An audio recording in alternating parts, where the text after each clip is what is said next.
बिस्मिल्लाहिर्रहमानिर्रहीम। अस्सलामु अलैकुम। ये ज़ुल्फ़कार अली भुट्टो और इनके बहुत ही करीबी दोस्त आग़ा शोरश कश्मीरी का इंतहाई दिलचस्प और ईमान अफरोज़ वाक़या है कि जिसमें आग़ा शोरश ने भुट्टो की तरफ से दी गई बड़ी बड़ी ऑफ़र्स को ठुकरा दिया था। और इनकी ऑफ़र्स को इन्होंने क्यों ठुकराया था, इसकी वजूहात इनकी वफ़ात के बाद ही सामने आई थी।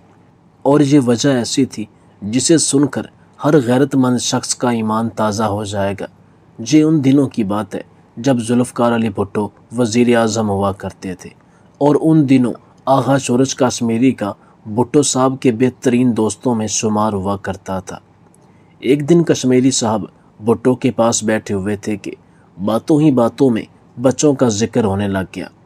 उसी दौरान भुट्टो ने आग़ा शोरश कश्मीरी से कहा, आग़ा, मेरी बेटी ऑक्सफोर्ड और बेटा हार्वर्ड में पढ़ते हैं। अगर आप इजाज़त दें तो क्या मैं आपके बच्चों को भी आला तालीम के लिए वहाँ भेज दूँ? हुकूमत वजीफ़ा भी देगी। लेकिन शोरश ने कहा, भुट्टो साहब, मैं मशरक़ी तौर तरीके का आदमी हूँ। मैं मगरबी तहज़ीब में अपनी औलाद को भेज कर ख़राब नहीं करना चाहता। ये सुनकर भुट्टो साहब खामोश हो गए। कुछ देर खामोशी रही, फिर थोड़ी देर बाद भुट्टो साहब बोले, शोरश, लाहौर शादमान कॉलोनी में सरकारी ज़मीन पड़ी है। 2 सरकारी प्लॉट तुम्हें कम रेट पर अलाट करवा देता हूँ। तुम एक प्लॉट को बेचकर दूसरे पर अपना मकान बना लेना। तो इस पर भी शोरश ने ऐसा ईमान अफरोज़ जुमला कहा, जनाब, सर छुपाने के लिए जगह है और कोठियाँ बनाने का मुझे शौक़ नहीं। मेरे पास जो घर है वो मुझे किसी महल से कम नहीं लगता, लिहाजा मैं किसी प्लॉट को ख़रीदने या लेने के हक़ में नहीं हूँ। इस मुलाकात के बाद आग़ा शोरश रहमतुल्लाह अलैह जब अपने घर वापस आए तो सारी गुफ्तगू घर वालों को सुनाई। तो इनकी बेटी बोली, अब्बा, आप हमें मगरब में तालीम हासिल करने के लिए नहीं भेजना चाहते तो ना भेजें, कोई बात नहीं, लेकिन कम अज़ कम आप उनसे प्लॉट तो ले लेते। सरकारी ज़मीन है, हम पैसे जमा करा देते। बात सिर्फ इतनी है कि वो प्लॉट कोई और ले जाएगा, बस हमें रियायत ही मिल जाती। अब्बा, आपने हमारे साथ ज़्यादती की है। तो जवाब में शोरश कश्मीरी बोले, बेटी, दुनिया का माल दुनिया में ही रह जाएगा और मेरे पास इतनी जगह है वो आप सब के रहने के लिए काफ़ी है। फिर आगा कश्मीरी बोले कि मैंने इन तमाम आफत के बदले भुट्टो साहब से एक दरख्वास्त की है। अगर अल्लाह को मंजूर हुआ तो वो दरख्वास्त दुनिया में तो ना सही लेकिन आखिरत में मेरे ज़रूर काम आएगी। तहरीक ख़त्म नबूवत के तमाम रहनुमा भुट्टो साहब और शोरश कश्मीरी के दरमियान इस होने वाली गुफ्तगू से बिल्कुल ही लाइलम थे। चुनाचे कोई 15-16 दिनों बाद शोरश साहब इंतकाल फरमा कर अल्लाह को प्यारे हो गए और जब जनाजे का वक्त आया तो जनाजे में हज़रत महमूद साहब, मौलाना ग़ुलाम गौस हज़ारवी रहमतुल्लाह अलैह, ग़ुलाम मुस्तफ़ा खर, कौसर नियाज़ी, मलक मिराज, खालिद, हफीज़, पीरज़ादा और दीगर हज़रात शरीक हुए।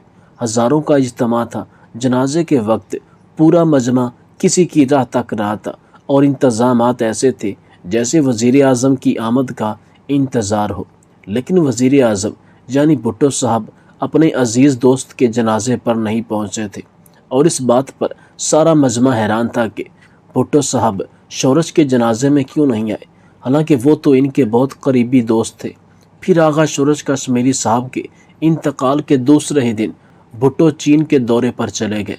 5 रोज़ा दौरे के बाद जब भुट्टो साहब वतन वापस आए तो एक रात रावलपिंडी में क़याम करने के बाद दूसरे दिन लाहौर पहुंच गए।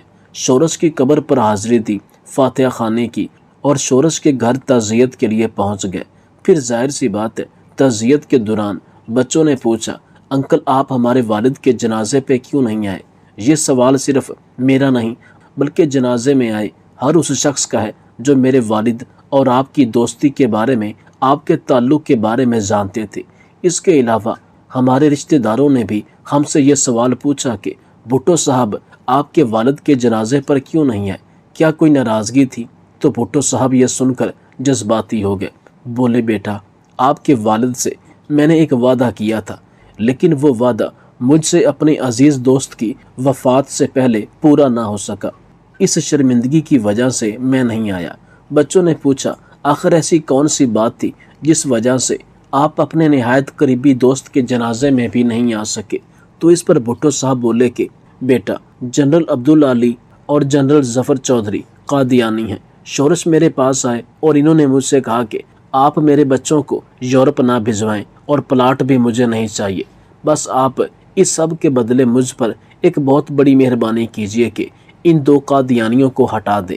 میرے لیے یہی تحفہ کافی ہے، اور میں یہی سمجھوں گا کہ آپ نے میرے بچوں کو آکسفورڈ یونیورسٹی میں پڑھایا اور مجھے نہ صرف 2 پلاٹ دیے بلکہ 2 عالیشان محل بنوا کر دیے۔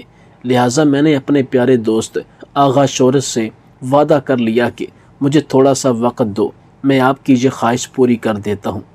تھوڑا سا وقت میں نے اس لیے مانگا کیونکہ میں نے انہی دنوں چائنا جانا تھا، اور اگر میں ان قادیانیوں کو ہٹا کر جاتا تو اتنی بڑی تبدیلی پر میری غیر موجودگی میں فوج کوئی ہنگامہ کھڑا کر سکتی تھی۔ لیکن بدقسمتی سے شورش صاحب نے میری واپسی کا انتظار نہیں کیا اور اس دنیا سے چلے گئے، سو میں اپنا وعدہ پورا نہیں کر سکا۔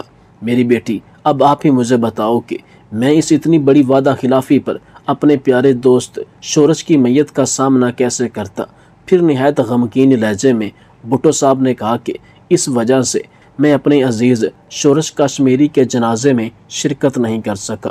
کل چین سے واپس آیا ہوں اور آتے ہی میں نے ان دونوں قادیانی جرنیلوں کو فارغ کر دیا ہے۔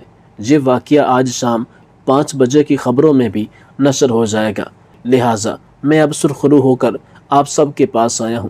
یہ بات میں بھی جانتا ہوں کہ جنازے میں آیا ہر شخص یہ سوچ رہا ہوگا کہ بھٹو آغا صاحب کے جنازے میں کیوں نہیں آیا، کیونکہ بظاہر تو بھٹو صاحب اور آغا شورش کشمیری ایک دوسرے پر جان چھڑکنے کے لیے تیار رہتے تھے، تو پھر ایسی کون سی ناراضگی ہو گئی کہ بھٹو صاحب نہیں آئے؟ لیکن یہ راز میرے سوا کوئی نہیں جانتا تھا۔ ناظرین کرام، یہ ہے وہ بھٹو جو کل بھی زندہ تھا اور آج بھی زندہ ہے دلوں میں۔ آغا صاحب کا شمار بر صغیر کے ان رہنماؤں میں ہوتا ہے جنہوں نے قادیانیوں کو اقلیت دلوانے میں کلیدی کردار ادا کیا۔ مسئلہ ختم نبوت کا ہو یا پھر توہین رسالت کا، آغا شورش کشمیری ناموس رسالت صلی اللہ علیہ وسلم کے تحفظ کے لیے ننگی تلوار بن کر میدان میں نکل آتے تھے۔ وہ حق و صداقت کے اس قافلہ کے سپہ سالار تھے جو صدیوں سے زمینی خداؤں اور جابر حکمرانوں کی حاکمیت کو چیلنج کرتا آ رہا تھا۔ اسی روش نے انہیں کئی بار جیل جانے پر بھی مجبور کر دیا تھا۔ سیاست میں بڑے بڑے لیڈروں نے جیلیں کاٹی، بھوک ہڑتالیں کی، لیکن شورش کا کوئی ثانی پیدا نہیں ہوا۔ وہ ایسے کہ آغا شورش کشمیری کو قیام پاکستان سے قبل لڑکپن میں ہی جیل ہو گئی تھی، اور پھر جیل ہونے کا یہ سلسلہ عمر بھر جاری رہا۔ شاید اسی لیے اپنے بارے میں آغا صاحب اکثر کہا کرتے تھے کہ ان کی کچھ زندگی ریل میں کٹی اور باقی زندگی جیل میں کٹی۔ ان آزمائشوں نے انہیں جسمانی طور پر اس حد تک لاغر اور کمزور کر دیا تھا کہ وہ 64 سال کی عمر میں وفات پا گئے۔ آغا صاحب کو جاننے والا ہر شخص اس بات کا برملا اظہار کرتا تھا کہ جب بھی ختم نبوت کی بات آتی تو آغا صاحب ایسے گھر سے نکلتے کہ جیسے ان کے پیچھے ان کے علاوہ کوئی چیز نہیں۔ لیکن بدقسمتی سے آج کے مسلمان اپنی اولاد، مال، حتیٰ کہ اپنی جان کو بہت عزیز جانتے ہیں۔ دعا ہے کہ اللہ تعالیٰ مرحوم کے درجات کو بلند فرمائے اور ایسے غیرت مند لوگ پاکستان کو دے جو ختم نبوت اور اسلام کے خلاف آنے والی ہر طاقت کو نیست و نابود کر دیں۔